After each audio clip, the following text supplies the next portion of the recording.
Hi everyone, and welcome to this week's Friday with Fenning. If I was to ask you what's the best piece of advice that you've been given, I wonder what you'd say and how you'd answer that. People are always offering advice, and we can learn from others' experiences and wisdom. So, has something been said to you that stuck, advice that you've followed and it's proved helpful? If so, could you put it in the comments, as I'd love to see what that advice was. The advice Sarah's sister Rachel told me when marrying Sarah was a happy wife, a happy life. And on the whole, that is true. Keep Sarah happy and my life will be pretty happy too. Monty Python's wisdom was to always look on the bright side of life. And some of you are wanting to whistle now, aren't you? But I believe the best advice that I was ever given was at the age of 13, when my Uncle Win gave me a Bible at my baptism, and he'd written out a text, a verse for me to live my life by. And it said this. It says, "Trust in the Lord with all your heart. Never rely on what you think you know. Remember the Lord in everything you do, and he will show you the right way." Proverbs 3 verses 5 and 6. Now, this text is the best advice I've ever been given, and I have tried to live my life by those words. But it's also the most countercultural advice that I've been given too, because of that first statement. We are raised as skeptics, aren't we? Not to trust anyone or anything. Just think about it. We grow up hearing, don't trust strangers, always lock your door, don't leave anything out. And as we get older, we find that people are fallible and that they can let us down, and that's painful. And so we protect ourselves from that kind of vulnerability, and we learn to trust only in ourselves. Why? Because it's the only safe option. The most recent survey about British social attitudes found that in 2019, only 15% of respondents said they trusted the government most of the time, which is the lowest level recorded in more than 40 years, 15%. And so we are not a very trusting nation, and we don't have a very trusted government. But there was this great line in Casino Royale, the first Daniel Craig Bond movie. Near the end of the movie, James Bond has been betrayed, he's handed in and then withdrawn his resignation. And then he meets M, played by Judi Dench. And in his conversation with her, he talks through what's taken place. And M says this, "You don't trust anyone, do you?" And James Bond responds with a no.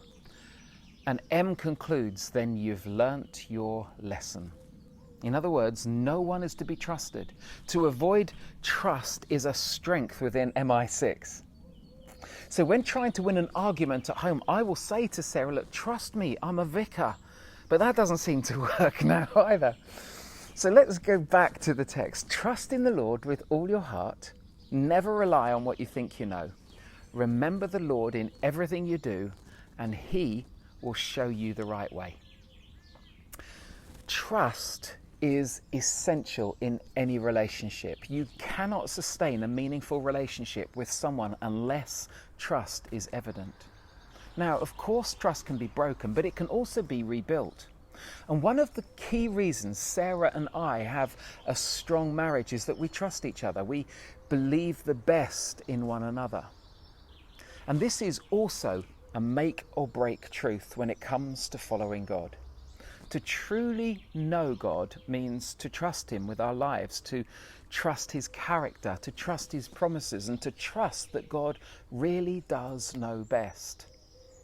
It got me thinking, how do we know if we're really trusting God? Well, it's when that trust is put to the test or when it's challenged. And one of the biggest tests of trusting God for me is about his provision. It's around finances, not so much my own, but within the church. Over the past few years, we've held gift days to raise funds for the things that we've wanted to do. And every year I've lost sleep wondering if God would provide. You see, it's been out of my control, and every year God has provided. I remember one year speaking to someone on the phone who asked me if we'd reached our target. And I said no, and that we were some way short. "Okay," he said, "then I'll make up the rest." And honestly, I couldn't believe it. I just danced around the house and my trust levels shot through the roof. I mean, even last February, an unexpected large gift was given to the church that really helped us, especially as lockdown soon hit and our hopes for a gift day was cancelled. God has continued to provide for all of our needs. Now, there's a big danger in telling stories like that because it sounds like, all we have to do is to trust and God will make everything right. That God's ambition is to make life nicer for us. But unfortunately, God's biggest calling isn't to make our lives comfortable. He has a bigger plan than that, and sometimes that involves us not getting what we want, even though we think we know best. Which is why we need to trust in the Lord with all our heart. You see, looking back, I've not seen answers to all my prayers in the ways that I've wanted. When Sarah, my first wife, was diagnosed with cancer, I attended an event where God spoke to me through a verse in the Bible, where God says, "My grace is sufficient for you." And I discovered that God was true to his promise, that his grace was sufficient, is sufficient, will always be sufficient, even though Sarah died. Now, I'm so glad for the upbringing that I've had. I was never taught that if I trust in God, everything would be lovely and nice and easy. My faith has been grounded in the God of the Bible, not in some benevolent Father Christmas who makes everything easy and just gives me what I want. Listen, we are not always going to get everything that we want in this life. Our own thinking will tell us that we deserve it, and that if God isn't going to sort it for us, then we're going to sort it for ourselves. We have to be aware of this. That's why the text goes on to say, never rely on what you think you know. There's another translation, the Message version, that says, don't try to figure everything on your own. Listen for God's voice in everything you do, everywhere you go. And he's the one who will keep you on track. So God speaks to us today and he says, trust me. Trust my promises that I will always be with you, that my grace is sufficient for you, that when I forgive, I remember your sin no more, and that I love you even when I don't always step in and give you what you want. God says, trust me in your loneliness. Don't just go for a quick fix and try and feel better. He says, trust me in your brokenness. Don't give up on me. Why? Because I haven't given up on you. And trust is the foundation for any relationship. So let me ask you, where are you needing to demonstrate some trust today? Because trust involves risk and vulnerability, but placing it in the right person is just so rewarding. It's easier to trust when you know the person is trustworthy. And for me, putting my trust in God has been the best advice I've ever tried to follow, because it's shaped my whole life for the better. It's shaped my decisions, it's given me stronger relationships, and it's stopped me from worrying about things too much too. So can I offer that same advice to you? Trust in the Lord with all your heart. Never rely on what you think you know. Remember the Lord in everything you do, and he will show you the right way.